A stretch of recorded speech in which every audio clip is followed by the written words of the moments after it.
Iran Israel போரால் பலுசிஸ்தான் கடுமையாக பாதிக்கப்பட்டுள்ளது. இதற்கு என்ன காரணம்?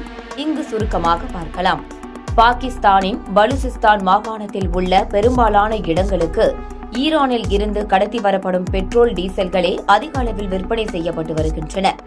உள்நாட்டில் விற்பனை செய்யப்படும் பெட்ரோல், டீசல்களின் விலையை விட கடத்தி வரப்படும் பெட்ரோல், டீசல் விலை மிக குறைவு என கூறப்படுகிறது.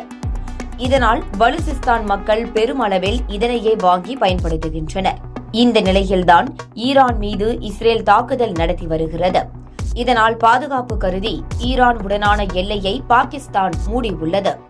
இதன் காரணமாக ஈரானில் இருந்து பெட்ரோல், டீசல் கடத்தி வரப்படுவது முற்றிலும் தடுக்கப்பட்டுள்ளது. இதனை நம்பி பலுசிஸ்தானில் செயல்பட்டு வந்த பெட்ரோல் பங்குகள் பெரும்பாலும் மூடப்பட்டதால் அங்கு பெட்ரோல், டீசலுக்கு கடும் தட்டுப்பாடு ஏற்பட்டுள்ளது.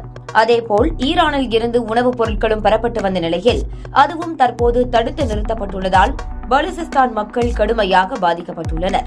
ஈரான் இஸ்ரேல் போர் நாளுக்கு நாள் தீவிரமடைந்து வருவதால் பாகிஸ்தானில் பெட்ரோல், டீசல்களின் விலை கடுமையாக உயர்ந்துள்ளது.